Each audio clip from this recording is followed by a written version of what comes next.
Well, if you have more than one child, chances are you've seen it happen. Siblings fight, it's a fact.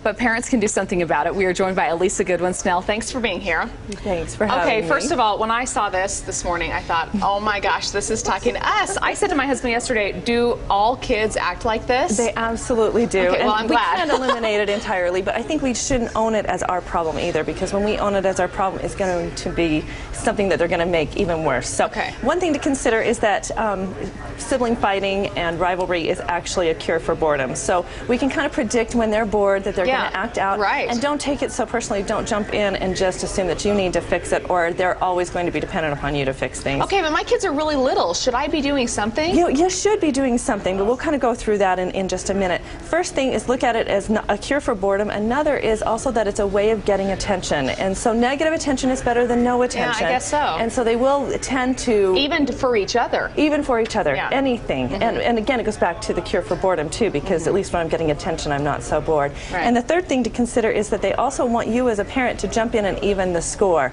So they oftentimes know who's done what when. It might have been 2 hours ago, it might have been 2 days ago, but now is their opportunity to get you to get them in trouble. Does that make sense? It does. They're looking for opportunities for you to intervene and to actually bully up on their siblings. Okay. So one thing to do is consequence them both. If you jump in and you consequence one or the other, you've just rewarded that third reason why they like to get you involved. So what do you do? Well, consequence them both. So for instance, if they're young, if they're under 4, then say, oh, this is so sad. I guess you'll be with your friend when you are fun and nice, and separate them both. And that's a language that they both can understand. If they're older than that, have them both do chores. It sure drains my energy when you do things like this. So I'll have the energy to think about drinks and snacks and, you know, answering your questions once someone's done the dishes, once someone's done this or that. So that way you can consequence them both.